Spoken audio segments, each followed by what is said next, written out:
Good morning, everyone.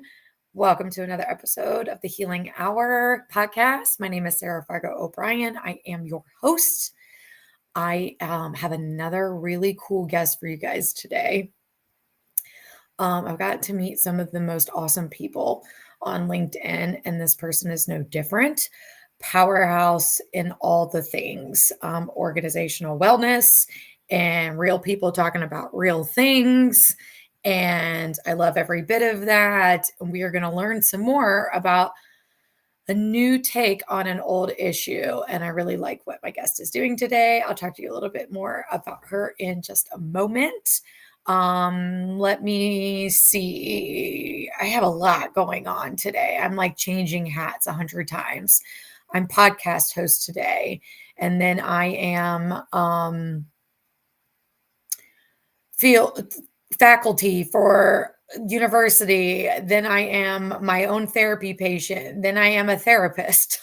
So like I'm doing all the things today, which usually has me like a little scattered, feeling a little crazy, feeling a little all over the place. I did get to kind of do my normal routine this morning, so that always helps kind of ground me. But I'm not very organized, and this week has been difficult on motivation. So if that's you, I feel you. What do I have coming up? Oh, let me announce as well. Next week is Thanksgiving here in the US for my US folks, for people that celebrate Thanksgiving. So that's on Thursday. So we will have no show. I'm hosting this year. I will be busy doing things at 11 o'clock next Thursday. And then actually there's going to be no show the following week. Let me get my words on right. As that's that first week in December, I am taking off that day. I have a massage in the morning. I have to work that Saturday. So Thursday is going to be a self-care day for me. So after today, no show for 2 weeks, but then coming back on December 11th, I have another guest for you. Sharon Byrne and I are going to be talking about tips and strategies for managing difficult and estranged family relationships around the holidays. And so that's going to be great. She's going to have some great insights for us. So stay tuned. Got stuff coming. If you're here, let me know that you're here. Oh, goodness. Everybody's here. Jackie's here. Hi, Jackie. I'm so glad that you're joining today. Thank you so much for this. I am so appreciative that you have popped in. Thank you for being here this morning. Andrew's here this morning. Good morning, Andrew. I'm so glad that you are here and catching this episode with Chase Sterling, my guest for today. Andrew actually was able to link us, and now Chase and I are able to kind of like take off to the races and do our own thing. So here we are. If you're with me today, go ahead and take your 3 deep breaths with me, and then we will not delay any further. And I will bring on the beautiful and lovely Chase Sterling to talk to us about some cool stuff that she has going on with her nonprofit, and the new take on the old issue from her perspective. And I really love this. I've really loved this series, guys, and it's been a little bit different. You know, we had another therapist on talking about blended families and a new take on that. I had an MD on last week talking about a new take on trauma, PTSD, and CPTSD treatment. And today I have this nonprofit founder, organizational well-being expert, powerhouse speaker talking about the new take on how we get education out there to folks and sort of adult education, what we're teaching here. So it's been really cool to have like guests in lots of different professional areas. And I think that's what is really enriching for me, you know, to step out of like my wheelhouse and learn from others and hear what's going on. And so I hope that you've been finding that as well with my guests. Sorry, I'm distracted with my comments over here. Hello, Chasen, my dear friend. I'm so glad to see you. and love Chase Sterling. Why does it not surprise me that you guys know each other? Like this is my whole network. And oh look, and Chasen's advertising for Chase. Chasen's advertising for Chase. Let's get the names right, folks. And her summit that's coming up, which is awesome. We're going to hear more about that today. Thank you guys for being here. Okay, let's do our 3 deep breaths and then we can get started. In through your nose, out through your mouth. Get me grounded, get you grounded. Here we go. Exhale. Inhale number 2. And exhale. Inhale number 3. And exhale. As we're doing this, I'm trying to get grounded, and my dog, oh, there's the tail, is licking excessively behind me. I'm like, shut up. I'm trying to breathe. I'm very distracted. Maybe she can't. She sits directly behind me. She's a 70-pound chocolate lab, guys. She's a big baby and a lunatic and makes the most noise. So let's hope she's quiet for like the rest of the show. Okay. I'm going to bring on Chase and I'm going to try to do something cool at the same time. Let's see if I can do it. Everyone, I'm not doing great here today. Everyone, please help me welcome and give a round of applause for my guest today, Chase Sterling. Chase. Hello. Oh my God. It worked. Awesome. That is so cool. And I've been doing this for my round of applause, but today I'm like, oh, I can put confetti on. Oh, I love that. That's amazing. Who doesn't like confetti? Who doesn't like confetti, right? Give me all the confetti, the glitter, the sparkle, all the whatever. Yeah, let's just make 100%. a mess with it. I'm 100%. I'm here for that. Well, welcome, Chase. I'm so glad that you are spending time with me. Chase is on the other side of the country from me and Eastern Standard Time. So it's what, 8 a.m. where you are? It's 8 a.m. where I'm at. And I just want to say, Sarah, I appreciate your vulnerability and just honesty so much and just how you're opening up. I think especially in your role as a mental health practitioner, it's so important to see that role modeled, and it really means a lot to me. I also feel a little, it's a chaotic day for me. I'm doing this, I'm speaking later today. Then we have one of our Wellbeing Think Tank events today. And, I had my own therapy yesterday and I'm all the things. Yeah. And I'm 28 days from having a major surgery. And so I have all that going on as well. Yeah. And it's funny when you mentioned your dog, because I have a cat who in the morning tends to be very vocal. And so I'm like, I don't know. Maybe Where are you at? I'll pull him up at some point if he comes over. I'm sure he will come over and claw at my pants. That's funny. He's realized if he does that, I will stop and give him treats, but I can't do that in some. Yeah, right. Yeah, right. So we'll see. Maybe you'll all get to meet him as well. But I love the fact that you do the breathing too. I had the opportunity to speak last week at a conference, and I really like to introduce box breathing at the beginning. And it's also selfishly for me because it helps me center. Yeah. And I was doing one on something we're going to talk about today, one of my hot takes. And I don't know, it's just such a great thing. So I just want to say how much I appreciate you and just your realness, your vulnerability. And just as I was joining too, I was like, all I can do is be myself. And you said, that's all I expect. And absolutely, I think bringing that humanity back is so critical. We're so disconnected right now. Things get so hard, and we're all just trying to get through this experience called the human life. Right. And it's all our first time here, which is like a good reminder for me and a good reminder when I get real frustrated with other people, right? We're all just here for the first time trying to figure it out. Same. I have a lot of like mindful mantras that I do. And one of mine this year has just been, I'm doing the best I can, because I'm dealing with a lot right now. It's really a lot to be doing the work I do and getting ready to have this surgery, and then things going on in my own life, how my life is structured. And so, I'm doing the best I can. I've never had more unanswered emails in my inbox in my life. And I feel just, I can't, but like Right?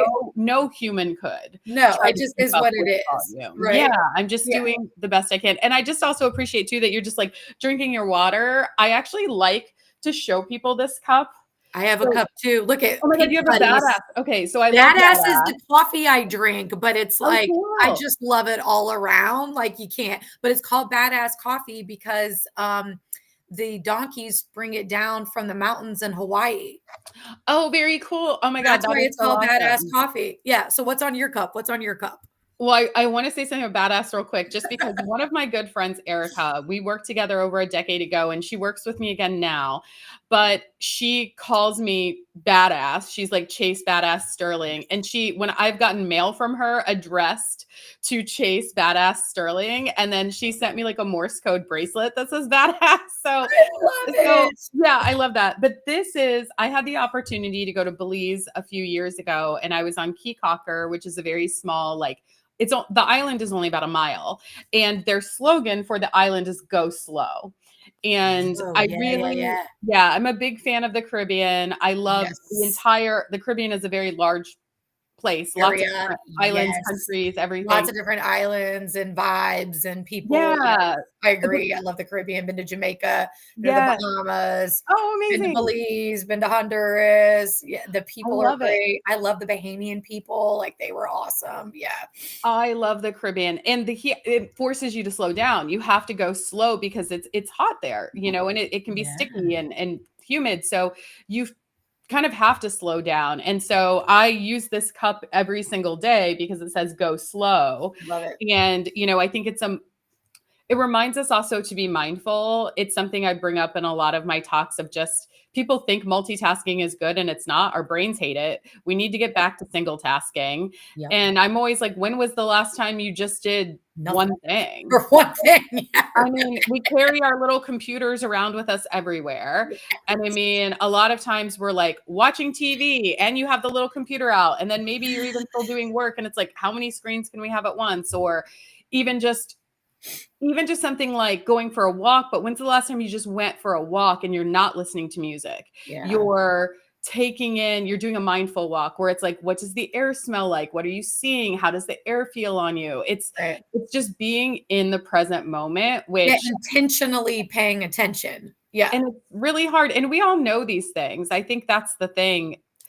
We all know these things, but we all need reminders. Yeah. We all Knowing need the and reminders. doing two different things. Two different things, 100%, 100%. But I'm so excited to be here. It's great to see, some of my friends on as well. I don't know if I know how to talk to everyone. Like I put a little chat in, but I don't know if that actually sends it to everyone. No, it And might then, just send it to me. I don't know why it does okay. that. It might just send it to me. Okay. Every time I Just go to the excited to center be one, here. yes, I said excited to be here because every time I go to the center one, it just like the screen starts shaking. So it's very odd. It's like a rave party over here. So, Okay. Love all that. What a fantastic intro. Hopefully you feel right at home. Like I'm absolutely. not super polished. I am very real. And I say the same thing you do. I don't know how to be anything but myself. Like it doesn't work. So what you see is what you get. Like pretty much behind the screen, in front of the screen, in whatever role I'm in, right? Like I can only be me. And so if there's grace for me to be me, there is grace for you to be you. I appreciate that so much. So tell us, Chase, like, what is your work in the world? What have you done before? What are you doing now? And answer that before we go into what's your new take on the old issue. Yeah. Sure. I love my work. I like to say I make workplaces better. That's really my jam. Yeah. The majority of us have to work. That's the society we live in. And at a bare minimum, workplaces should not be causing us harm. I Dude, mean, yeah. fucking facts. Let me Can we say that loud. just Workplaces should not be causing harm. That's the bare minimum we're trying to get to. But I always say, imagine a world where every day where you left work, you felt good. You felt fulfilled. You felt connected to other people. You felt accomplished. And imagine how that ripple effect carries over into the rest of your day. Absolutely. So it's like, I don't know about you, but when I have a bad day at work, I'm more likely to get takeout, sit on the couch, watch some trash TV, maybe indulge in some adult substances. I'm not moving my body the way I should. I'm not nourishing it. I'm not honoring it. And I'm not going to sleep very well. And then when I wake up, I'm not going to have a latte. I'm going to have a quad shot latte.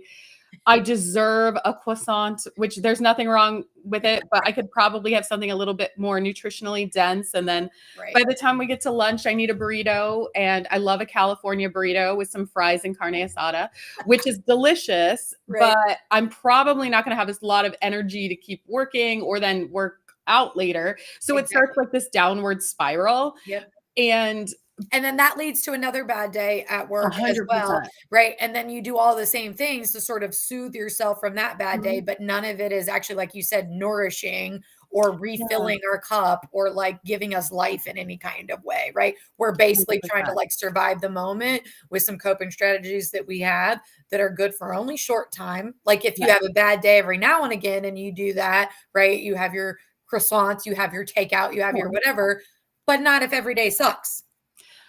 Yes, it's like, I think a lot of us, we do things to self-soothe, like watching TV or scrolling, we're kind of chasing that dopamine sometimes, but we know that the things we need to do that make us feel better are like mastery techniques, spending time in our hobbies, spending times with our people, our community. Community is everything. Yeah. Community like this is really replenishing and refilling, and this is where we should spend some of that time to Yeah. lift ourselves back up.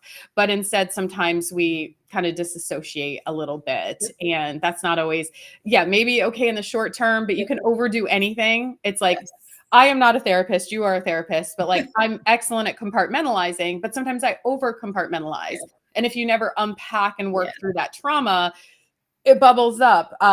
That's As I've exactly shared right. with you, I've got a lot of stuff in my past, but yeah, my work is really making workplaces better.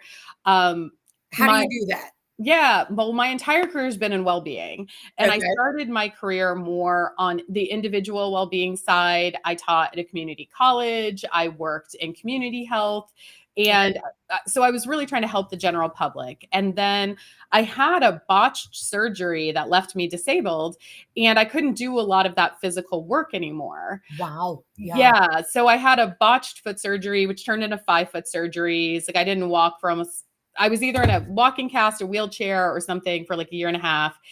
And the surgery I'm getting ready to have is number 13. So I'm no stranger to surgeries now. Whew.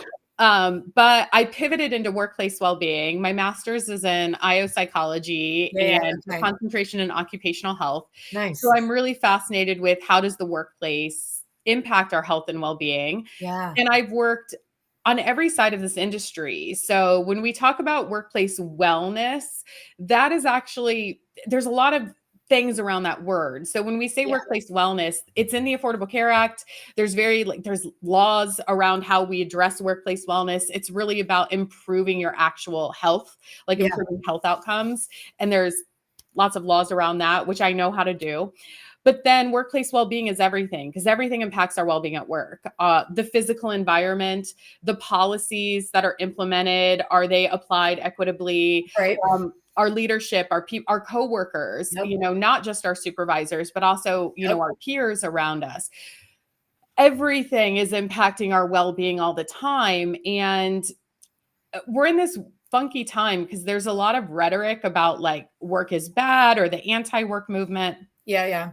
But I think work can be good. Work can provide us with things like feeling with social connection, For feelings of sure. purpose, accomplishment, Yes. but it causes so many people harm. That is again the bare minimum. That's what we need to be striving for first. All of these extra things, programming, everything. I love stuff like that. But at the bare minimum, let's stop causing harm to people. I mean, Absolutely. we just saw in the news the young woman who was killed at her workplace by a coworker. And we have people who die at the workplace every day because of safety issues. And we have people who have mental health trauma from bullying, harassment, Yep. or just overwork, burnout. I Mhm. myself had a TIA in 2021. So I had a baby stroke or a mini stroke, but it's a Yeah. 1 second stroke. So it is a serious thing. And it's not, I think a lot of people take on these things as a personal moral failure. And Yeah. I have a lot of chaseisms. And Yeah. one is that, of course, we do have a personal responsibility to care for ourselves, to prioritize our own health and well-being.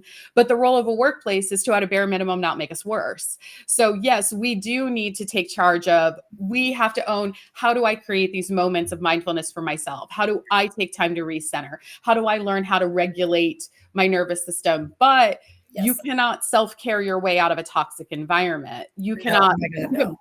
take deep breaths all day long, but if your workload is too much, if you're being expected, or I know Chasen's very passionate about this, if you're not making a living wage, only You 56. can't be present there. No. You can't be it doesn't matter what the work is. Your Yeah. quality's not going to be good. You can't be present there. I mean, and some of that, like, quite honestly, goes back to Maslow's hierarchy of needs. Yes. I love that. I It, talk about that all the time. and it's like, and like you're saying, we can't like self-actualize, like get to the higher Mhm. level stuff, folks, unless we have the basic stuff. And yes, this is why I partner with Jason on for living wage jobs. And for those of you that don't know, social workers are chronically underpaid across the board, Mhm. for our level of education, the licensure, the regulation, the oversight, and the expertise. And at times it has impacted my ability to live and do things. Mhm. With a master's degree, making less than $40,000 a year, less than 15 years ago, folks, like, which is crazy sauce. It's just crazy to me. And also, I mean, you touched on like the safety issues. I feel that from a physical safety standpoint and like an emotional, mental Yeah. safety standpoint, like, it's bad enough if things are physically unsafe and somebody gets hurt on the job, like whatever that might be. And like at the bare minimum, people shouldn't be getting physically hurt at work, but we need to elevate mental and emotional safety as well. Like you can't be manipulating and gaslighting people at work. Like that is damaging and it has a lasting impact for folks, even if you can't see it, even if it's not something that we can use in a workers' comp case. Absolutely. I always say, I think we're just all a bunch of bags of trauma in the workplace. Everyone's carrying all this stuff. Stuff. Yeah. And some people have more trauma, but a lot of us have, everyone's going to experience things like grief and loss. Mhm. Some people go through, accidents. Some people experience violent assaults. If we look at the statistics of bad things that happen to people, well, we're all people and we're in the workplace. So people are carrying a lot of things with them Yes, that you don't know. exactly. And so how can we just try to mitigate? Things aren't perfect, and workplaces aren't there to babysit us or anything like that. But I Okay. mean, work at its core is an exchange of labor for pay. Mhm. But yeah, at your bare minimum, the labor you're doing should pay for you to survive. You shouldn't just be in survival mode. Right. So I think the latest data I know from Living Wage Institute is that only 56% of full-time workers in the US make a living wage. So Say that again. only 56% of full-time workers in the US make a living wage. That's the latest data I know of. What in the Um, actual fuck? yeah, and that data is from, I believe, 2024. And of course, That's studies ridiculous. are imperfect. They're not even capturing everything. No, But that's yeah, insane. from my background, like I'm someone who spent some time in and out of children's services. I got emancipated at 17. It wasn't until I was 30 years old that I was able to only work one job. It took until I was 30 years old to make an income where I could actually only work one job. Wow. And I think that's the normal American. I think that's very typical for a lot of people Yeah. in this country, though. Or sometimes people are shocked. They're like, "How did you work full time and go to school full time?" I'm like, "Most people do. I don't know. Like that's what I did." Yeah. And That's all yeah, you do, right? Like yeah. But you people, work and then you do schoolwork and then you work and then you do schoolwork. And on the weekends you do schoolwork. Like, it's like that's what you do. And it's a yeah. lot, man. That's a hustle. That's a hustle. I think it's really important for those of us who are having these experiences to find ways. I think it's very important to platform our voices Yeah. and help people understand because no offense to anyone who didn't come from that background. If you came from a background where you had, a wonderful supporting home and maybe you had access to generational wealth, I think that's beautiful. I love that for you. That's I awesome. just want you to be aware that that's not everyone's experience. And so how do you don't need to feel guilty that that was your experience. You Right. don't need to feel bad if you come from a place where you had things, but how do you just keep your mind open? Like, I love how you said, Sarah, at the beginning, I'm just not very polished. Neither. This is me being polished, but my natural state is pretty like unpolished. I love And it. I and love it. so I know how to put on my corporate costume. That's right. This is definitely more of my corporate costume right now because I have to be in this mode a lot where That's right. It's the mask. if Yeah. I could shed it, I'd be probably cursing like you because I get down and dirty real easy. Yeah.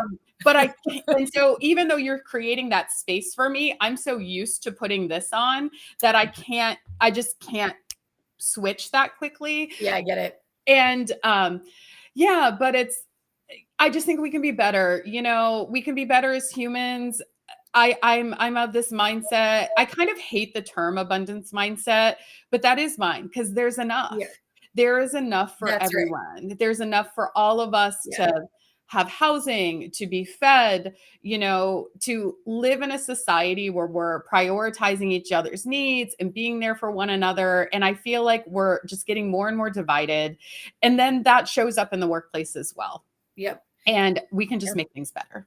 And like you said, we're like the opposite of abundance mindset is a scarcity mindset. And if we're in a scarcity mindset, we're like damn near, if not in survival mode, which is like Mhm. fight or flight. So if you're in a scarcity mindset, like you have to think like your nervous system, your physiology, your brain is focusing on how to survive and not how to thrive, right? And Mhm. thriving a lot comes from when we get to that actualization. All the needs are met, and we can engage socially and relationally. And this is where you can have fun and you can relax. And like we can't do any of that if we're in a scarcity mindset. And it makes sense. I mean, with the statistic that you just gave, like it makes sense people are in a scarcity mindset if only 56% of full-time employees are making a living wage. Like imagine that's almost half, that's 44% that are working full-time and don't make enough money to pay for the things that they need to live.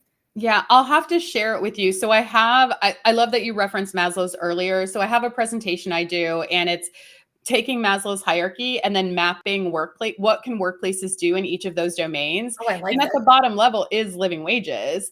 But it talks about like access to the health insurance, to your benefits, then programming. Like at the top is things like mentorship programs, Yeah. and because that's where you're getting into self-actualization and growth, learning and development. Yeah. But a lot of times workplaces are investing in things that are at the top when we haven't even met the bottom yet. And Yes. so I've seen it change. I had the opportunity several years ago to work with an organization that did retirement communities and assisted living. So it was like independent living, but there Yeah. was nurses on site. There was different levels, Yep.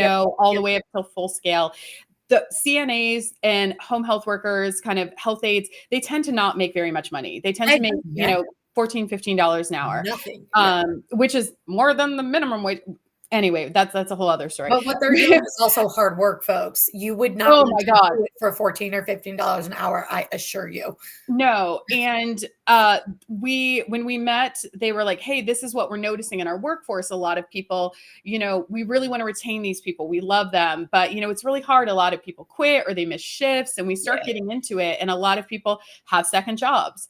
There's a lot of people who were single parents, and we start talking about it. And we got into the wage conversation, and we had really serious conversations with the leadership team. It did not happen overnight. Yeah. And they made the organizational decision that they were going to invest more in wages, and they had to let go of other things, Yep. like maybe things that they thought were shiny and better, Yep. like from a perk perspective.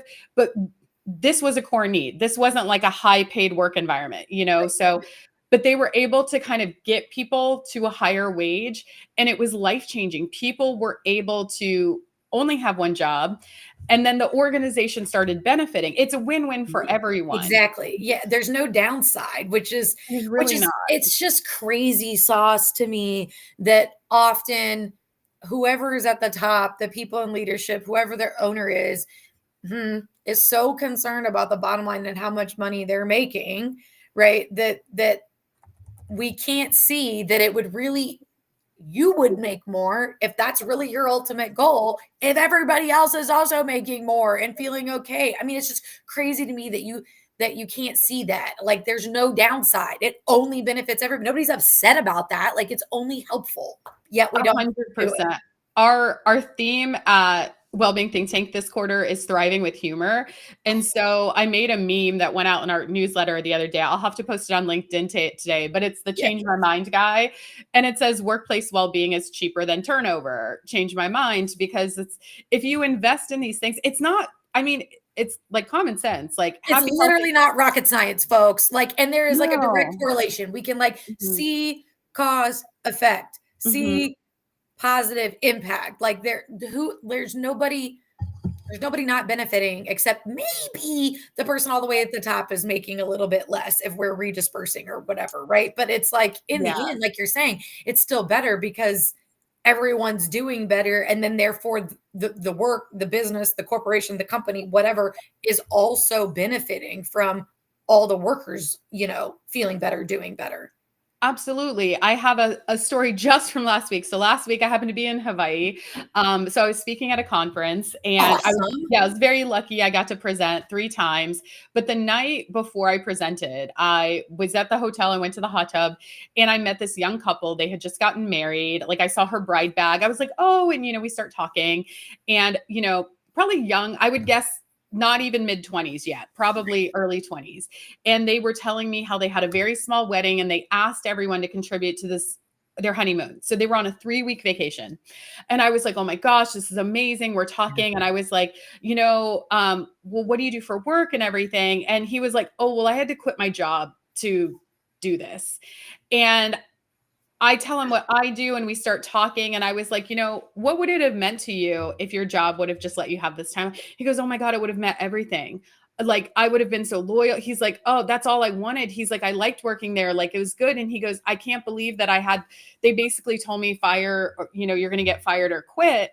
And he's like, so I quit. And he's like, it just really sucks, because he goes, I just can't think about that right now. I can't think about what I'm going to have to do when I get back. And Yeah. then I was able to get on stage and use that. He's like, you can use that in your talk. And I was like, so I started telling them, and everyone's like hearing this feel good story. And I was like, yeah. And then he had to quit his job to go get married and do this. And Yeah. I'm sure it was hard for his job from a staffing perspective, everything, but now it's even harder, because now you've lost Absolutely. an employee, which is a Instead of minimum. just them being gone for 3 weeks and you just Yeah. cover that, yet now exactly. Now it's much Now, longer and much more involved and more expensive and to more the expensive. organization as well. And so it's we've got to get out of our own way. We've got to push I think a lot of it's wrapped up in ego, but humans are humans. We're imperfect. We're messy. We make mistakes. We have a lot of things going on, Yeah. but most people, of course, there's always going to be, I think people just focus on the rotten apples. But most people, I think, want to be a part of something. They want to Yeah. contribute, and they want to live. They understand the contract of work. They understand they're going to have to do something to get something. Right. And when you can create that safe environment, what do we want as humans? We want to feel seen. We want to feel heard. We want to be valued. Yep. We Yep. want to, we want to be, if we create that environment, we're going to do better work. And then you're going to create deeper loyalty. When an organization is there for you, when you're having a hard time, it's going to develop more feelings. So you're going to be like, oh my God, they were there for me during this. So I'm going to do this for them. Like, we have Yep. to, it's community. It's a way of It community. is. I'm not Yeah. saying your workplace needs to be your family at all, but yeah. But while you're there, it is a community. You don't need to invest extra, which is a thing that I get all the time, right? Like, Mhm. I'm just going to say it because it's a big employer around here. Capital One is a huge employer in the Richmond area. They have like 2 huge offices, and they have one close to here in Northern Virginia. And like, the things that they curate, and I have lots of my clients happen to work at Capital One, right? That's just the way it goes. And the things that they like curate and what they want are like, for them to be in the office together, to have lunch together, to do these after work events together. Nobody wants to do that. Like they Mhm. want it to be okay with the people they work with while they work, but nobody wants to spend more time unless like you made a best friend at work, which is different. It's not like a work sponsored event that you're going to after work. That's like a whole different Yeah. relationship you have. But nobody wants to go to a work sponsored event after work. We want to leave. We're at work enough. We don't want to do this anymore. And it's like they think Mhm. they're providing so much. It's like you're not though. What people want to do is work from home so they I can do their laundry and do their dishes and get their dinner ready and hang out more with their family when they're done at 5 o'clock. Like they don't want to commute and then have to do all that. But who am I? Like they didn't ask well, me. I It always say, happens so much. yeah, team building and bonding are two different things, but anything like that, whether it's team building or team bonding, it has to happen during work hours and it has to happen on the clock. Yeah, You can do things like offer a dinner or something like that, but it has to be optional. It cannot that's be right. forced fun. And I think if you create a culture where it's more like it's a once a year thing or a twice a year, I know a lot of companies who do Like a a holiday holiday thing. Yeah, gathering, right. which is typically like really nice. Usually it is in the evening and you can bring your spouse potentially. And I know in a lot of organizations who do things like family picnics in the summer, and they'll pay for a lot. Like, they'll pay for bouncy councils and like they're like bring your family and they're paying for all the food and they do it in a park and it really is like a fun thing, but it's completely optional. Right. Yeah. But you're only going to want to participate in that if you have a good relationship. It's all the times in between Exactly. that why would I want to do this? And yeah, to your point, research shows that we do need to develop relationships at work and people who have a work bestie. But I always say your work bestie is different than like your best friend. Oh Your yeah. work bestie might only be your friend within the four walls of the workplace, That's and right. you might not have a relationship outside of work. And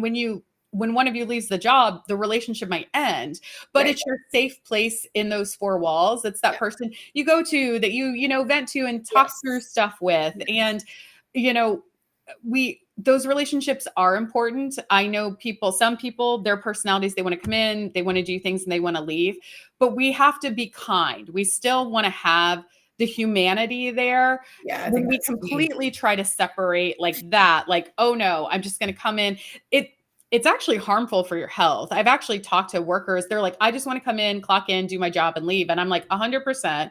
But if you have now built this animosity, actually, which you don't even realize you're doing, Yeah. because you're creating this wall. I don't like these people. Like, I'm here to do my job.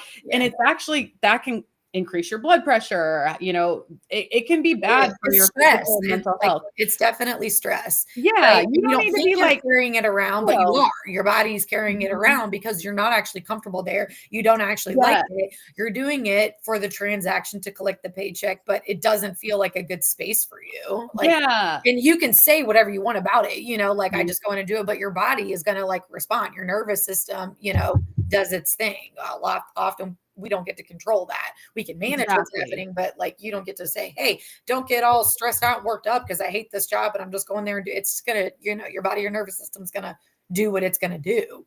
Yeah, it's just like getting to know each other as humans. I'm not saying you have to be best friends. I'm not even saying you have to be friends. You need to have respect for one another in the four walls. We don't want, harmful situations happening. But I know I keep going on all these different things It's and we okay. I haven't love even it. got into like some of the So issues we want to dig into even more. right. So what is your new take on an old issue? What's the old issue? What's the new take? Why is it new?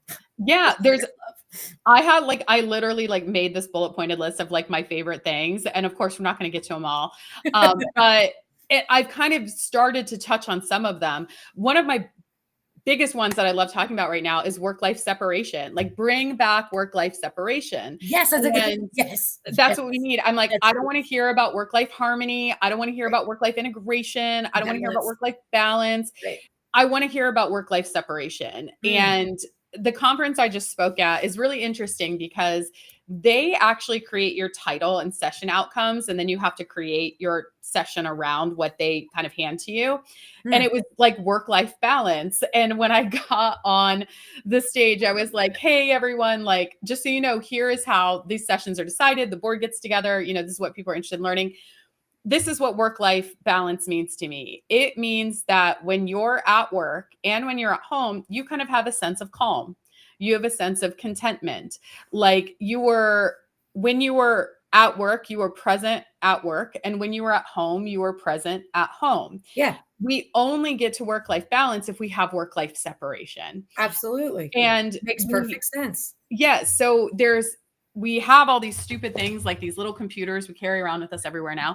And so there's so many things that need to happen. So I went into a whole presentation on boundaries. I brought my boundaries crystal with me, and I was like, and here's my boundaries crystal. I'll have these for sale afterward. And I'm like, no, I don't sell these. And I was like, this is not a magic rock. This is my personal visual reminder that I need to work on my boundaries Right. so I can help create work-life separation for myself, because it is on both sides. It That's is, right. we have to learn where is our responsibility as the workforce and what do we need to do to create the protections.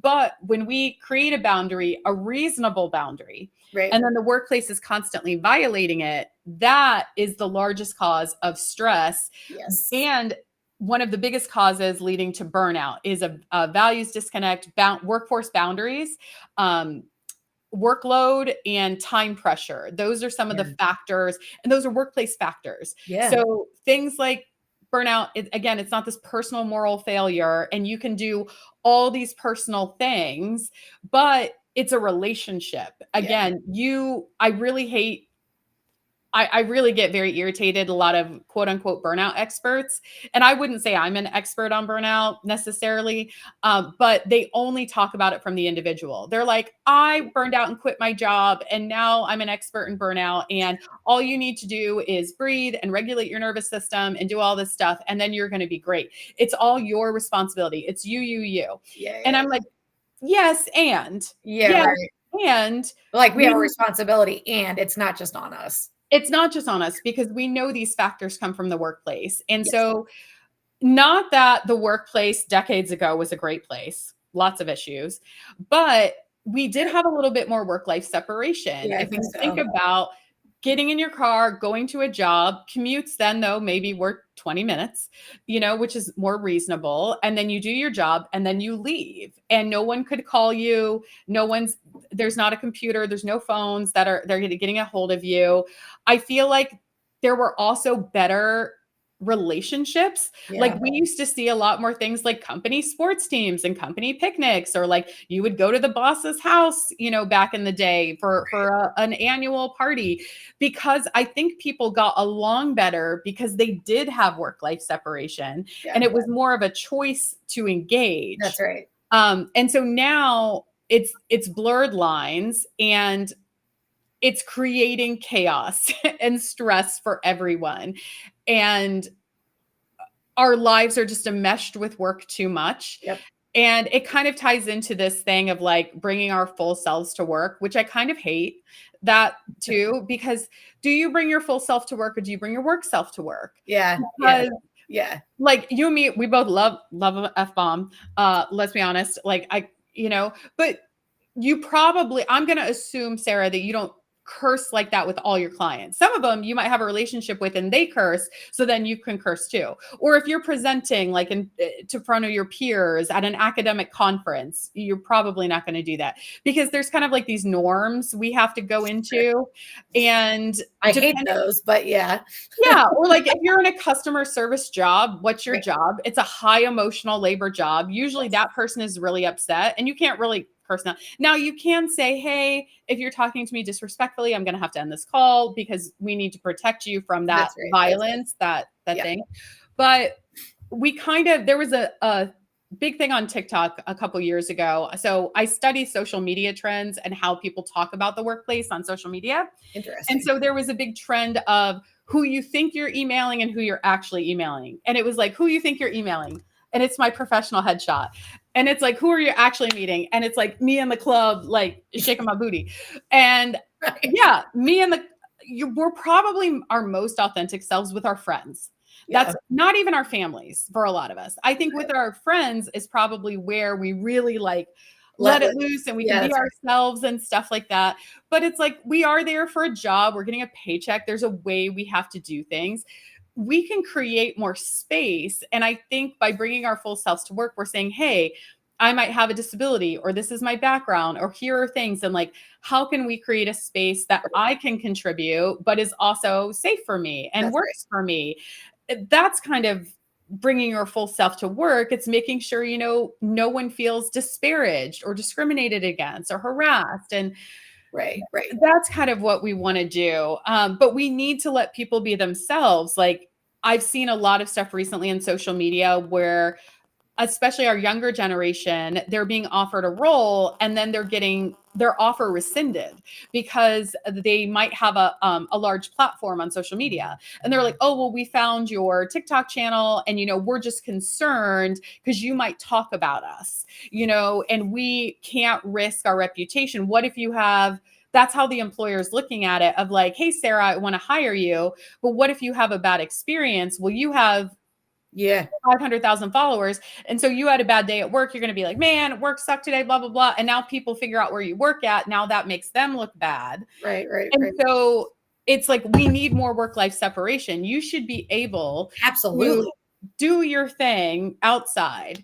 But I tell people now it can come back. Like, if you if you say something racist out there in the public and it gets that, you're probably gonna lose your job. We I don't need mean, that. be mindful, right? Like that Yeah, it can we don't sound need that anywhere. right. Like, one, you're gonna lose your job, and then also let's have you lose all your friends. And let's work on that, whatever you've got going on that's making you think that way. We need some deep work there. So Right. it's like, it can impact that way. Like, you have to be mindful. But yeah, I'm like, bring back work-life separation. Like, that's like definitely my biggest soapbox right now, Yes. is talking about, we're only gonna achieve things like harmony, integration, balance with separation. But I think it's easier for people to understand. So I'm very lucky at Wellbeing Think Tank, which is my nonprofit. So I'm Yes. so nerdy about this stuff that I started a 501c3 called Wellbeing Think Tank. We put on free events online primarily. On the third Thursday of every month, we have an event that people can come to. And we don't even charge for those events. We do charge for our conference. We charge for some other things. We have to, Yeah, to yeah. survive. Yeah. But I really wanted to give back to the community and really help people understand things to do. But where was my brain even going with that? I just lost my total train of thought right there. Susan. Yeah. So I'm really lucky that I get to meet cool people in that job. So Susan Elizabeth Peters works at Harvard. Brilliant. Nice. And she's going to be one of our presenters next year. Nice. And we vibe on all of this stuff. And she's like, well, Chase, that is kind of what we're talking about when we're talking about work-life harmony. I was like, yeah, but when you say harmony, Right. it doesn't hit the same way. And she's That's like, right. you're right. And I was like, people hear work-life balance, integration, harmony. That means it's all the time. But That's they work-life separation, I'll tell you, when I said it in that room, people were like, yeah, that's what we want. And exactly. that's how we get to work-life balance, is Yes. by creating separation. So that is my biggest soapbox right now. And I feel like I might have time to like tease a teeny tiny one more. Yeah. But it's about purpose at work. And I've talked about this before, but That too. work doesn't have to be your purpose. Work can be the conduit that provides income for you to do your purpose. Yep. It can be this exchange of, I'm going to give you labor, you're going to give me pay, and I'm going to use that to go do the thing I'm really passionate and purposeful about. Exactly. You do want to create a feeling of purpose, and that you understand how you're contributing to a greater good. You don't want to feel like a cog in the wheel. No, Exactly. everyone wants to feel seen and heard. And hey, by working on the line and putting this one bolt in, you have helped create this masterpiece of a vehicle. And by you making sure that this bolt is in place, that's a safety mechanism. That's And right. you're helping make sure that this is a safe vehicle for people Right. to drive. That's important. But I think a lot of us don't get to work in our purpose. Yeah. A lot of us feel very passionate about something, or my purpose in life is X. And it's very difficult to be a job, you find work in that Yeah. and make a living and survive. Like, Exactly. we Yeah. all, There's that. you want to have food to eat, you want to have a roof over your head, Right. and you want to have that security. And so it doesn't have to be your passion. You have to feel some sense of purpose. You have to feel like you Exactly. understand how you are purposeful. You want to have that feeling of accomplishment. That's really what I like to talk about. How do we create an environment that when you leave work, you feel accomplished? You feel like you got something accomplished that day. Because then when you feel that, it's uplifting and you're like, heck yeah, man, I did That's great today. right. Like That's right. and then hopefully then you're like, whoop, and now I'm done. Now I'm going to go live my life. And I Yes. think sometimes when you Yes. are in a role that's more of your purpose, you are probably in more of a purpose aligned role as a helper, as a healer. I am in a more purpose aligned role because I'm doing this work. It can actually be a little bit more draining because you're so caught up in Absolutely. it. It's too hard because your identity is so wrapped up in It's it. hard. So Have firm boundaries. Yeah. yeah. Like, and So you have to know like where you end and where you begin. I think part of the way that helps me do that, especially now that I have more roles, is like talk about my different hats. Like sometimes I'm a therapist and sometimes I'm the business owner, that's got to make decisions that way. And then sometimes I'm the client, right? Like in my own therapy. And sometimes I'm the speaker and sometimes I'm whatever. And that sort of helps me like differentiate, compartmentalize some that like I'm not just this, like my work has purpose. I have purpose in the work, but it's not all I do. It's not all there is to me. But I've had to, leave toxic and terrible workplace environments that just basically take advantage of me and pay me no money for it yeah. to find that harmony, to find that separation and to have purpose and diversity. I mean, I think one of the things in direct clinical care for mental health providers is like that's what they expect you to do for 60 years of your career is direct patient care. You never do anything creative. You never do anything new. You never accomplish anything different. Like they just want Mhm. you to do this day in and day out and then eventually see more and more and more people. And it's like, that's not what we need like to then be good providers, and that's certainly not what we need as people.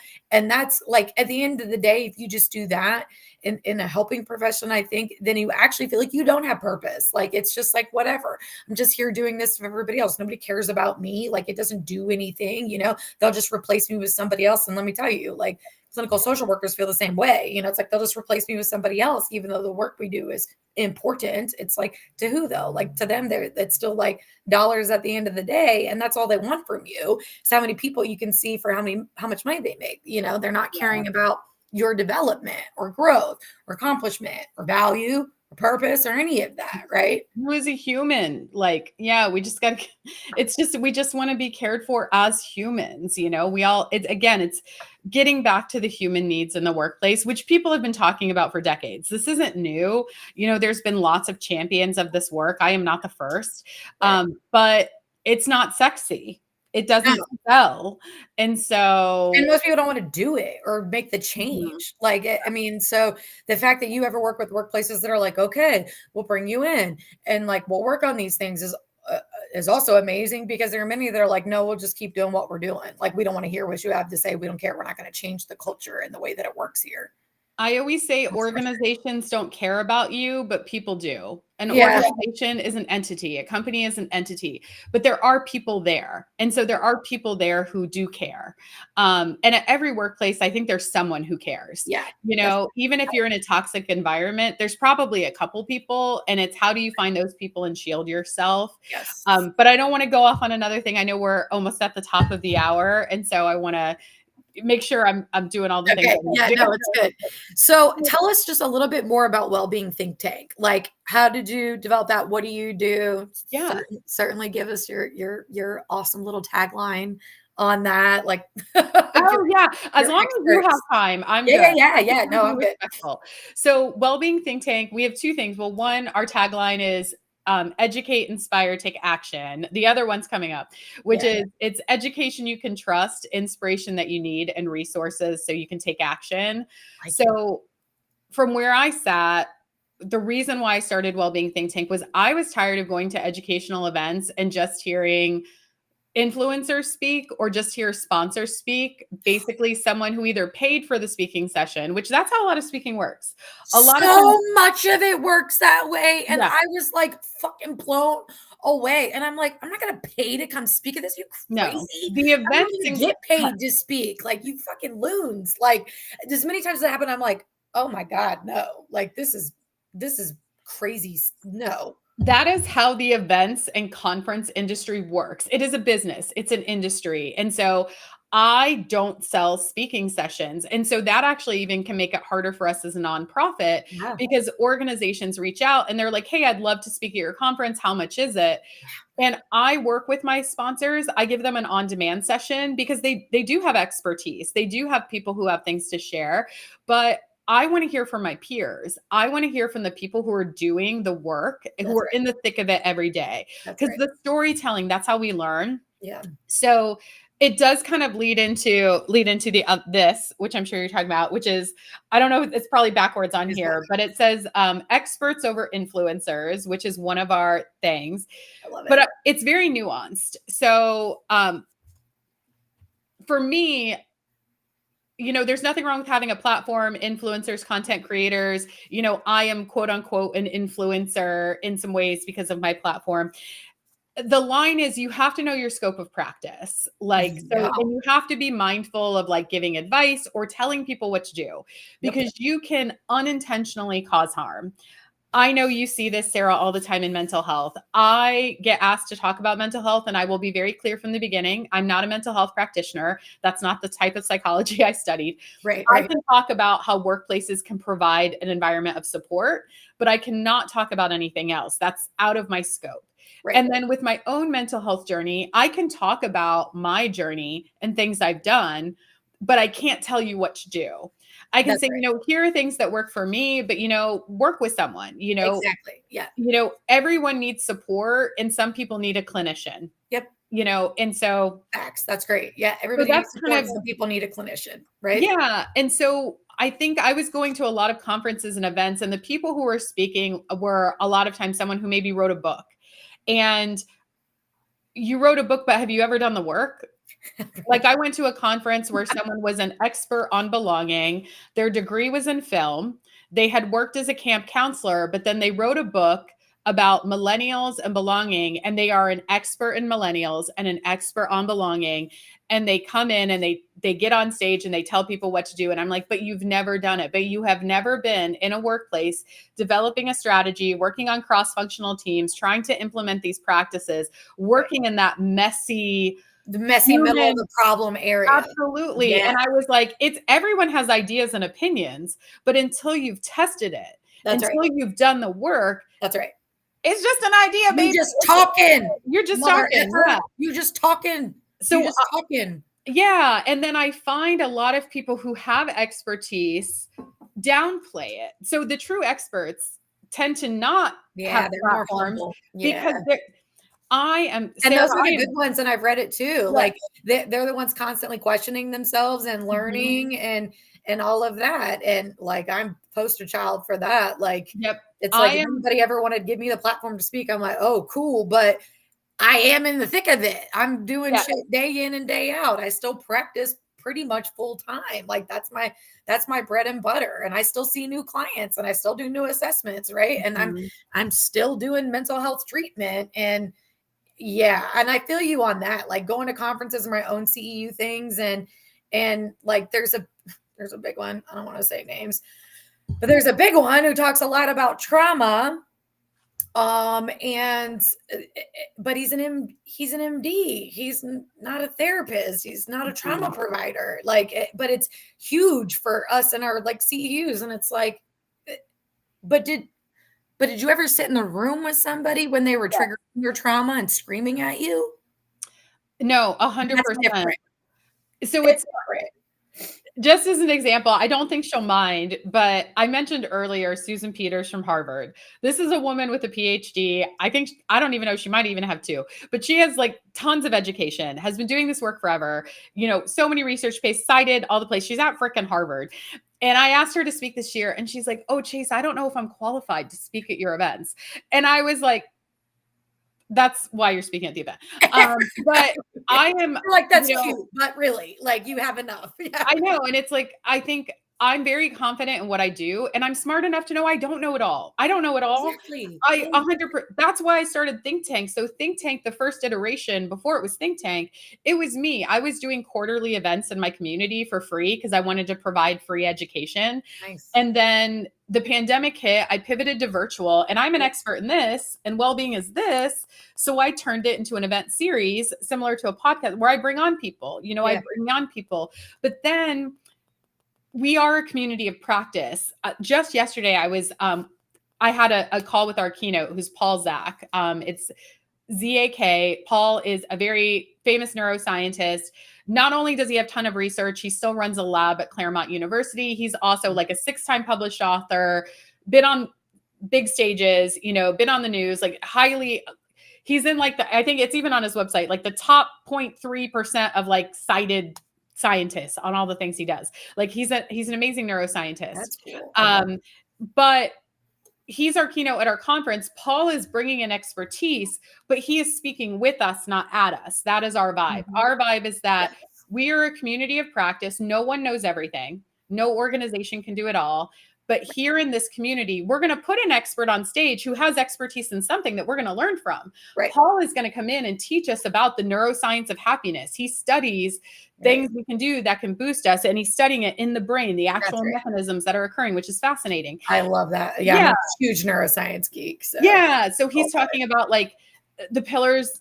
Yeah. So he's going to be really cool. But that's our vibe, is that we are a community of practice. No one knows everything. And so I think when we talk about experts too, in my opinion, one of the reasons why there is so much backlash is that we've put it at like experts can't be on a pedestal because no one knows everything.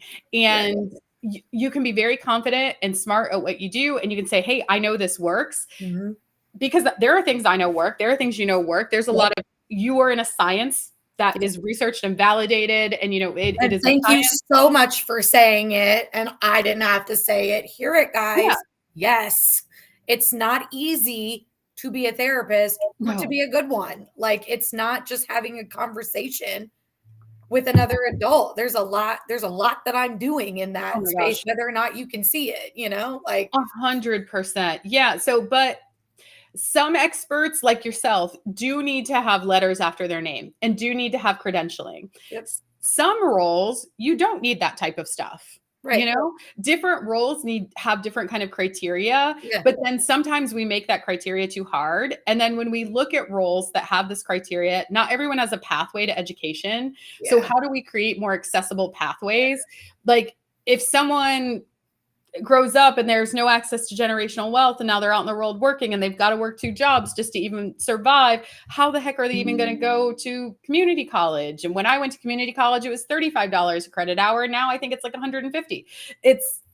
So I'm just very sensitive to that. So for me, experts, it doesn't mean you have to have letters after your name. I've invited people to be on panels or to come and present, and I care about the work. Yeah, right. What is their experience? What have you done? So there's a young man named Zach who we developed a relationship on LinkedIn, and I invited him to be on a panel a couple years ago at our summit. And his story resonated. That's what people remember. He's been working on construction sites forever. They developed a peer support model where they had mental health peer support training, which is validated. And, there's more and more research coming out about peer support models. But he has the story of the day on site where construction is a high-risk injury for mental health. There are a lot of suicides that happen. Unfortunately, suicides are completed on the job. Construction has a very high rate of suicide attempt and completion.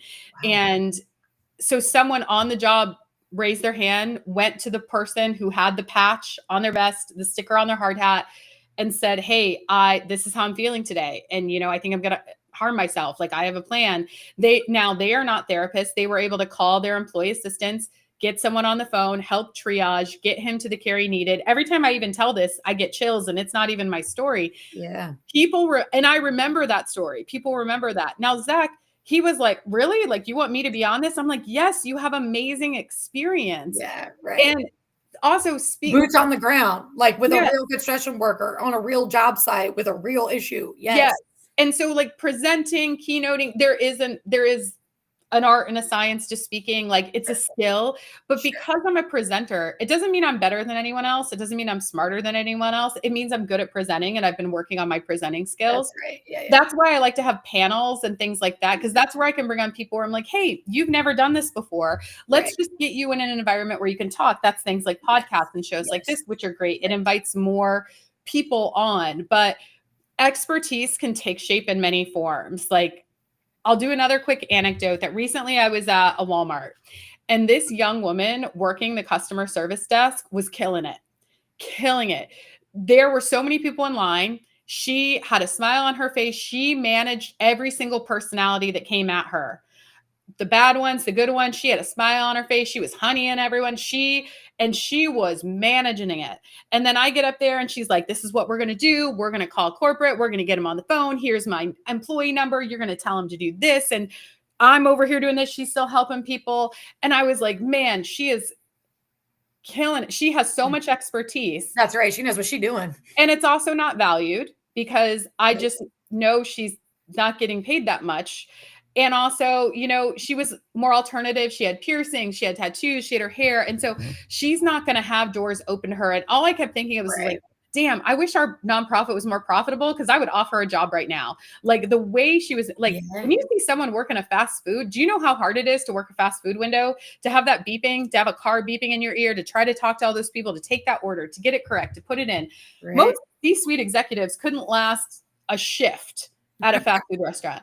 So it's like they have expertise. What do they have expertise in? Customer service, That's right. entering things, data entry. Right. So we all have different skills, Right. knowledge and abilities, and our brains are different. I like to say Mhm. you're born with the brain you have, and we can Mhm. talk about neuroplasticity, but not everyone's brain works in the same way. Not everyone's That's brains right. have the same capacity to learn certain things. So, but we all have something to contribute. Yeah. And I think in my industry, I was just tired of seeing the same people on stage all the time. Even me, I got asked to speak somewhere next year, and I'm like, I've already been there. Like, you don't need me to come back. She said, well, people love you. I was like, I will. But I was like, I don't want to take anyone else's spot. Like, I appreciate the opportunity, but let's be mindful about it. Let's be thoughtful about it. Like, I Right. don't need to do it. If you would Right. like me to, I'm happy to. Like, if you need someone, I'll step in. But I really, that's why I developed Think Tank, was to create more pathways to education for all. Okay. By accessibility is one of our first core values. Love that. So people are always like, charge for your events. You have all these amazing speakers. And I'm like, that defeats the whole fucking purpose. The backs. And Yeah. Jason knows because he also has a 501c3. Yes, he And, does. funding is extremely hard. Yep. And I don't sell sessions the way a lot of people like make money. It's amazing. Yeah. And it's like, people are like, That's the new take in and of itself, folks, is the Yeah. fact that she's not collecting money from people and charging people to come speak. Like, Yeah. choosing And people based on their expertise. it's hard when I think about the psychology of money, because we're not charging a lot or it's free, then people don't value it. They're like, well, it must not be worth much because it's free. And then they'll go spend $500 for some stupid course by and I'm like, stupid thing. all they do is want your money. And I'm like, I really want to provide value. It's who I am at my core, and it's because of my own personal background. So I'm like, I want to provide pathways to education. In our roadmap, we are going to be hopefully offering more skills. Like we are trying to develop more certificates, but I do not want to do a course where, come in, do this course. Congratulations. Here's the thing. I wanted to actually prepare you to open up doors. I want to give application of the skills. True knowledge, skills, and abilities where then you could apply for a role and get a job. Like, I want to really train you. You don't need to have a degree to do the work I do, but you need to be mentored. You need training. There is things you need, but you don't necessarily need that traditional pathway. Right. So how do we create more pathways to education? So we create more pathways to employment. That is something I'm really passionate about. Nice. And how do we elevate new voices? And it kind of sucks, Sarah. I have to say, next year I was looking and I was like, damn, almost all of our speakers do have a PhD. And it wasn't intentional. They just happen to be really amazing and brilliant, and their proposals were great. And I feel like, honestly, I'm wrestling with it a little, because I'm like, oh man, I don't know if that's going to send a bad message, because we do have so many PhDs speaking next year. But I'll say that I prep them I have several PhDs who are volunteers, and I'm not a PhD. But I said, hey, just so you know, if you're presenting, we're going to address you as this. We'll acknowledge you have a PhD. We'll call you doctor. But when we're in the community, you're Sarah. And I'm that's how I do it too. like I we like to do it that way. And I don't want to disrespect somebody's like yes, degree, but it's like, but I think it 100%. breaks down the power differential too. It's like, Yes. so I just, even with my clients and everybody, it's like, I mean, some of them are really funny and where they'll be like, Dr. O'Brien. It's like, well, that's not it at all. Like, let's not go there. Yeah. I'm Sarah and you're you. And like, everybody can call me that, from client to CEO to whoever. In fact, call me Sarah. Do not call me Mrs. O'Brien. Yeah. Do not do anything like that. Like, I much prefer that. So I appreciate that. I like to do that too, because it's like, well, they're just a person. 100%. And this happened recently. I did a post recently that there's no room for ego in well-being, and there's no room being a speaker. You got to lose your ego. One, if you're speaking for anything other than your audience, you shouldn't be presenting. Speaking is not about you telling your story. It's about you giving something to the audience. Exactly. It's like, what are they getting? What are you giving? Yes, I get speakers say, I'm so passionate about telling my story. I want to tell my story. I want to become a speaker because my story deserves to be told. I'm like, you're not ready.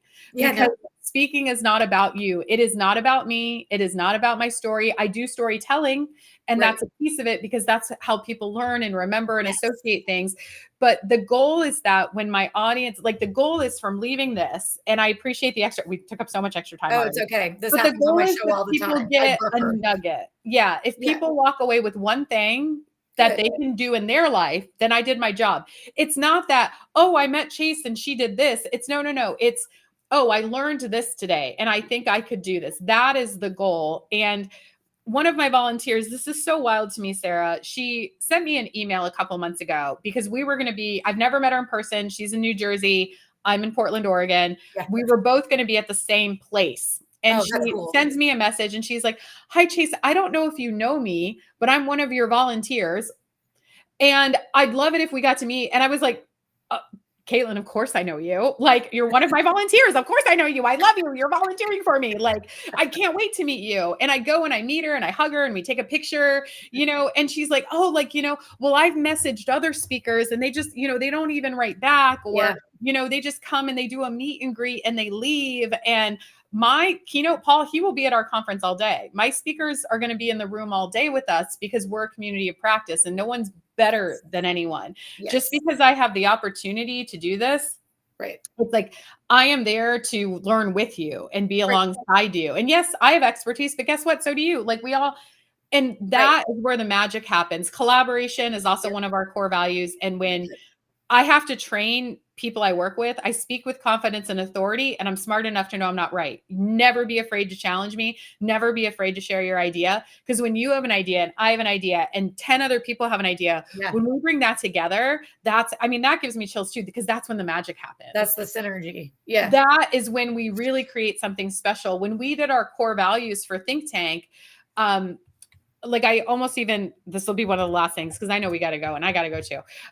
But my team, I did not create those on my own. Like, I had things in mind, but I love one of ours. I love how we phrased some things on here. I just think they're so powerful. One of our core values is joy, which one of my volunteers was like, hey, we're talking about all this heavy stuff and we're making sure we have collaboration and inclusion and accessibility, but like, what about joy? And that's also the bird of paradise. That's one of the things it stands for. But I even love, inclusion. So we believe workplace well-being should be inclusive of all ages, sizes, genders, races, ethnicities, mental and physical abilities, sexual orientation, socioeconomic status, and roles within an organization. So we kept it organizationally focused, but there are some of those things that I don't see in everything. And we're missing things for sure too. Like, we're not perfect, but it's for everyone. So I'll try to wrap up a little bit. So wellbeingthinktank.org is our website. We do have a conference in February. It's February 19th of next year. It is in person in Portland, Oregon, but it's also live streamed. And the place we're at, they have a full AV production team. So it's like there's a camera person. So it's very immersive. So even if you're on the live stream, we invested in a conference app. So even though you're not you in can't person. we can, and there's no way to bring you in on a video stream that way. We researched all that stuff. I mean, we Okay. probably could, but that costs a lot more money. Yeah. But you can talk to people in the room on the chat. Oh, So yeah, even if yeah. you're on the live stream, you can talk to people in the room. And we have people who are monitoring the chat. So that way we can bring those questions in. You can be a part of the conversation. You can be, if you're on the live stream, that's a community there where Yeah, you yeah, can yeah, be yeah. connecting. So we're really intentional about that. And it's going to be a lot of fun. Honestly, we have such an amazing day planned. And it's a day where your voice, like you get to contribute and be a part of discussions. And that's what we want. Yeah, That's yeah. education you can trust for Mhm. sure. We have a strict vetting process, inspiration that you need. You're going to get that. And then resources. The Yeah. worst thing is when you go to a conference and you're jazzed, but then you get back and all that stuff just goes somewhere Oh in a god, file and you yeah. never pick it back up. We're going to have follow-ups.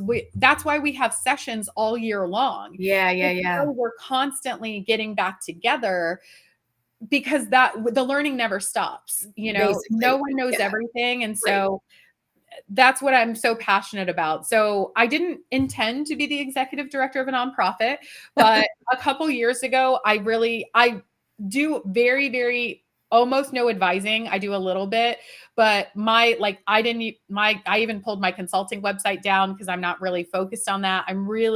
This is my passion. A lot of my purpose is in this work, as you can Yeah. tell.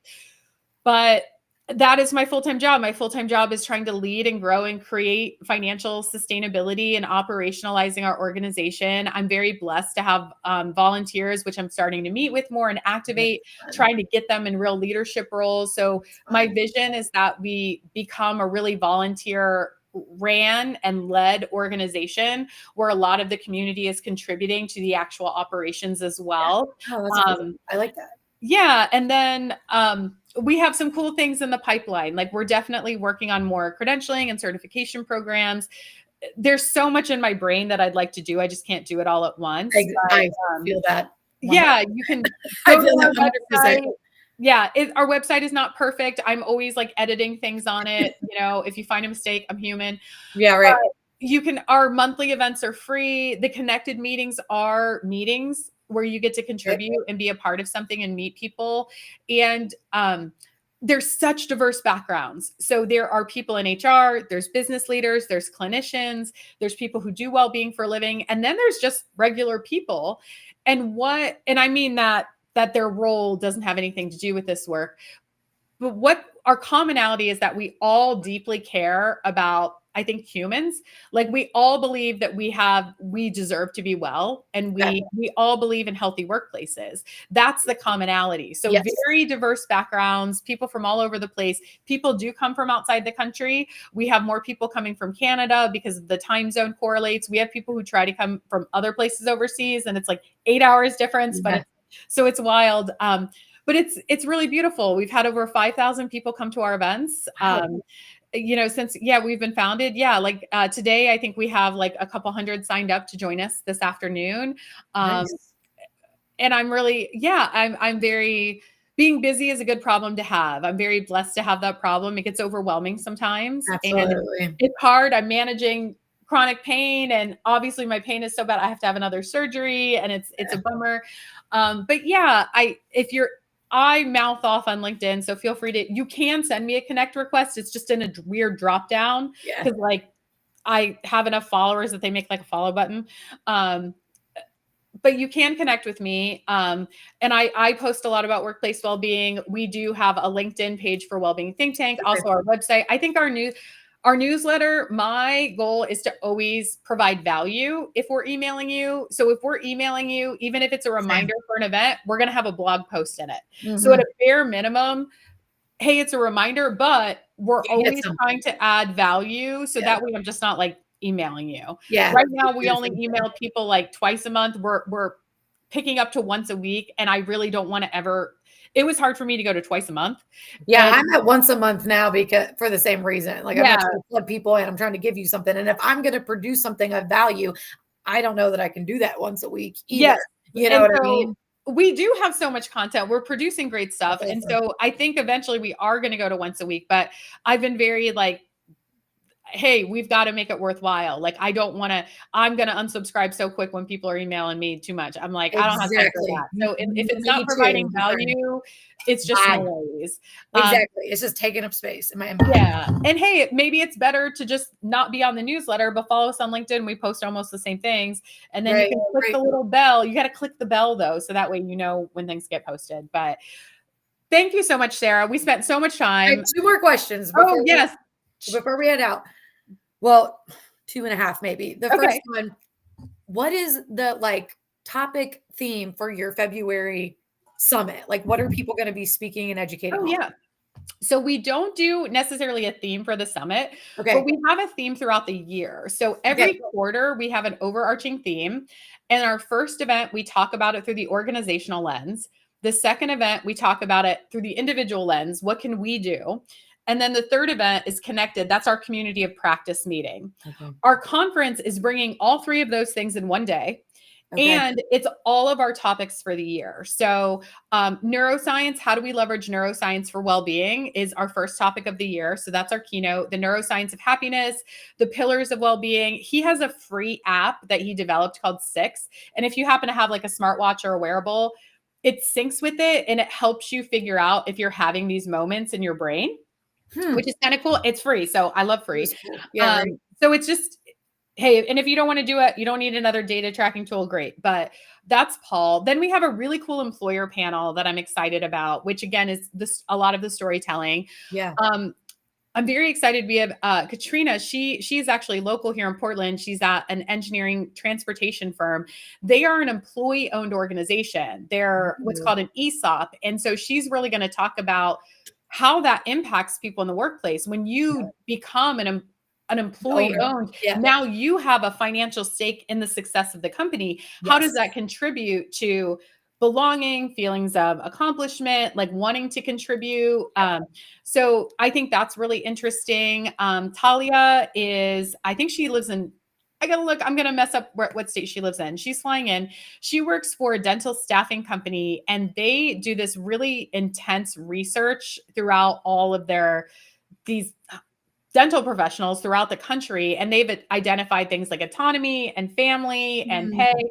So she's going to talk a lot about that. So then we have a manager on, a senior manager who's going to talk about how her workplace has provided an environment where she can take care of her team and then what she does to take care of her team. And they have gone through some really hard things like layoffs.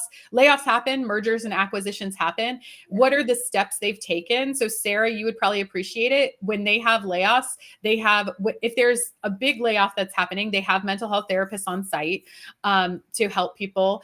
And then if someone's leaving the organization, they have a policy within 30 minutes of that person leaving, everyone on the team needs to be told in person by the manager. So, or if it's not possible in person, they have to get a message from the manager. They got to pick up the phone. Yeah. But they need to hear it from that person, not through the grapevine, not through a bounced email. So they really take care in trying to mitigate harm in a So these things happen in workplaces. So I think it's going to be really interesting of like that. And then it's not confirmed, but I've been talking to some unions to represent the voice of the worker. So I really want, and I think having a union representative is really interesting. Not everyone's familiar with unions and how they work. And I think having a union representative there to talk about the voice of the worker. And even if you aren't in a union, how can you leverage your voice? Then we have a very fun workshop where we're going to break our mindsets on what well-being is. So we're going to be doing some activities, which may scare people, but the goal of this session is to break our mindsets on what well-being is, because well-being is everything. So how do we break our own mindsets and our own definitions? And then how do we experience a creative approach to well-being? So creativity in the arts is really shown. Later in the year, I'm so excited. Dr. Tasha Golden, she was one of the professionals who helped write Arts on Prescription, which is how physicians actually prescribe the arts for people, because they've done research on how going to a museum or being in nature. So we want to have some of that at the summit. And then Imran is a professor of communication. and his expertise is in influence and persuasion and public speaking. So Hmm. he's going to teach us kind of the science behind communication and Yeah. how we can advocate for well-being in the workplace. Because that's one of the things people ask for is like, well, how do I convince the Yes. C-suite? How do I get buy-in? So he's really going to teach us like a communications formula. How do we organize our messages? How do you speak to the C-suite? How do you use these like tips and tricks with Yeah. influence and persuasion in a good way, not in like a bad manipulative way, but like how do you communicate for good? And then we have a Yeah. closing workshop, bringing it all together. We have graphic recorders who are going to, if you've ever seen those people who draw during the session and Yes. highlight it, we're going to do some voice of the attendees and like capture that. Then we have our social hour where we're having mocktails and we're not serving alcohol. I don't think we should serve alcohol at a well-being focused event. If you Fair. enjoy alcohol, good on you. You Cool. can enjoy it after. Do it after. Yep. So we're going to have social connection hours so we can connect. We have a photo booth, like we have a lot of fun activations and fun things planned during the day. So we really want it to be like a feeling of belonging. And Yeah. so throughout next year, our themes are neuroscience for well-being, creative approaches to well-being. Mike Rucker, who wrote the book The Fun Habit, is one of ours. And that book is a lot about his journey of like reclaiming joy in his own life and finding fun again after a really hard time. And he's a very smart like psychologist, IO psychologist. Then data, we're going to talk about the importance of data. What does validity and reliability mean? Like, so how do we use evidence-based indexes in our work as practitioners? How do we use data for good? And then actual like creativity in the arts. So it's going to be a really fun year next year. Yeah. We're doing humor today. I have an I amazing love it. I had a professor of humor last month, literally has a humor lab, studies humor, laughter, and mirth. That's what he does for a living. Mike Love it. Hundle. Amazing. Yeah. Mike is great.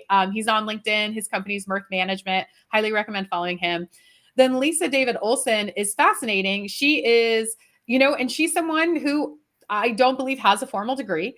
So very different, but she works at a police station as an admin during the day. She does dispatch calls. She does support. She does a lot of different things, wears a lot of different hats. Yeah. And at night, she's a comedian. And she wrote a book on how do you communicate with humor in the workplace. And so she's in a high emotional labor job. Yes.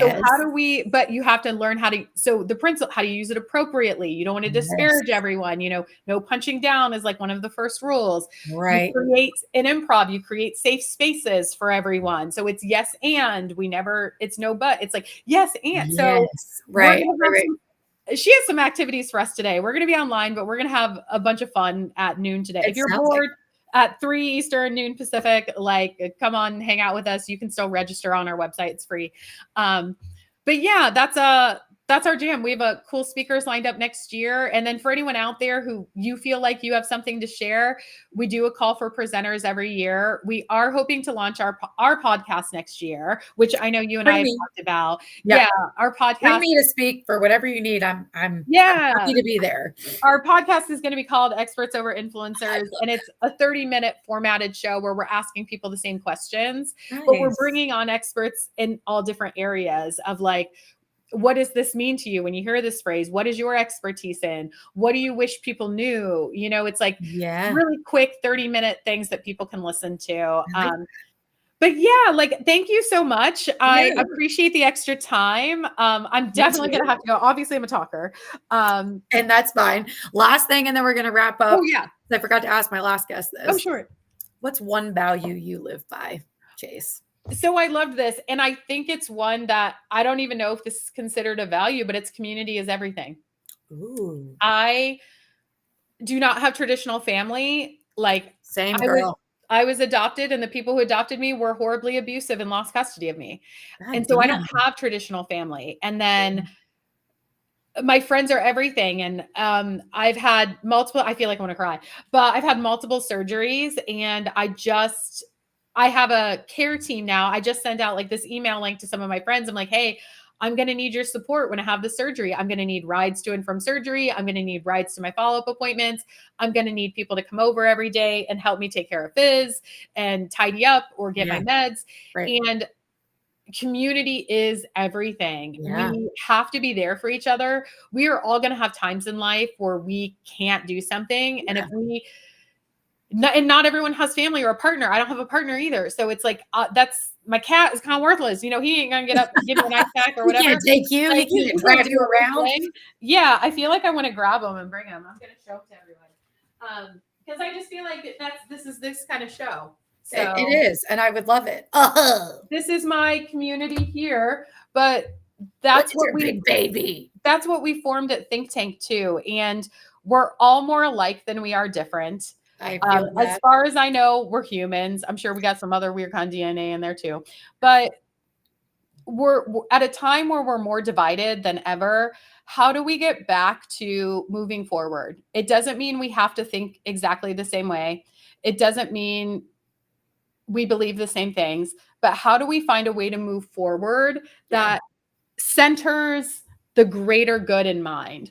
And so community. So if we're always thinking about community, it's getting out of the selfish mindset and me, I. Yeah. What benefits all of us? Because it does have a trickle effect. If we change workplaces, we can change the world. If everyone's going to work and they're having a good day, the ripple effect that would have on society. Huge. We're not going to have the rage driving. Gun violence would probably go down. You know, mental health issues would probably, not everything, because chemical, that's your Right. lane. Imagine. But lower stress than like, yes. Yeah, community is everything. And we're in community right now, just being a part of this. And Yes.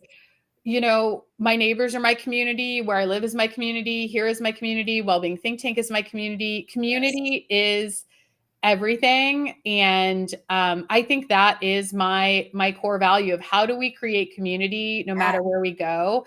And I think that's a skill I've been blessed with, is being able, and I do some of that work of like, we have this group over here, we have this group over here, and I have to try to get these, and there is no coming together. Yeah. I'm pretty good at being that person in the middle that helps them find a way forward. And I think that's what I'd like to see for us as a society, is like, how do we stop leaning into the division and start leaning into the similarities and what we all need as humans, and then find the pathways forward.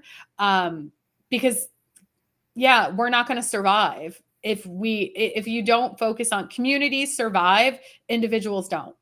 Right. And I like think about this a lot of like, we're elevating humanity here, people. We Like, are. you know, like my new tagline for myself is like, and the work I do is like, let's level up. Like it's time it's time to level up humanity, and then our efforts for humanity, right? We need to elevate that. And I think part of elevating humanity is like, yes, moving away from individual benefit and more of like group benefit, right? Like, how do we all benefit? How do we elevate humanity, not just elevate yourself? And you guys are doing tons of that. I can't wait for these events. That these sound great. Like, and actually, like, you're going to learn something. Like, I'll actually learn something. I'm really interested in some of the people that you talked about. Yeah. 100%. Well, awesome. Well, thank you again for being so on the much. show. I appreciate you. Yeah, I will I see you appreciate all in you. a couple of weeks. Yes, sounds great. Thank you so much, everyone. And I hope, just stay in touch. Definitely. Okay, awesome. Bye. Thank you. Bye.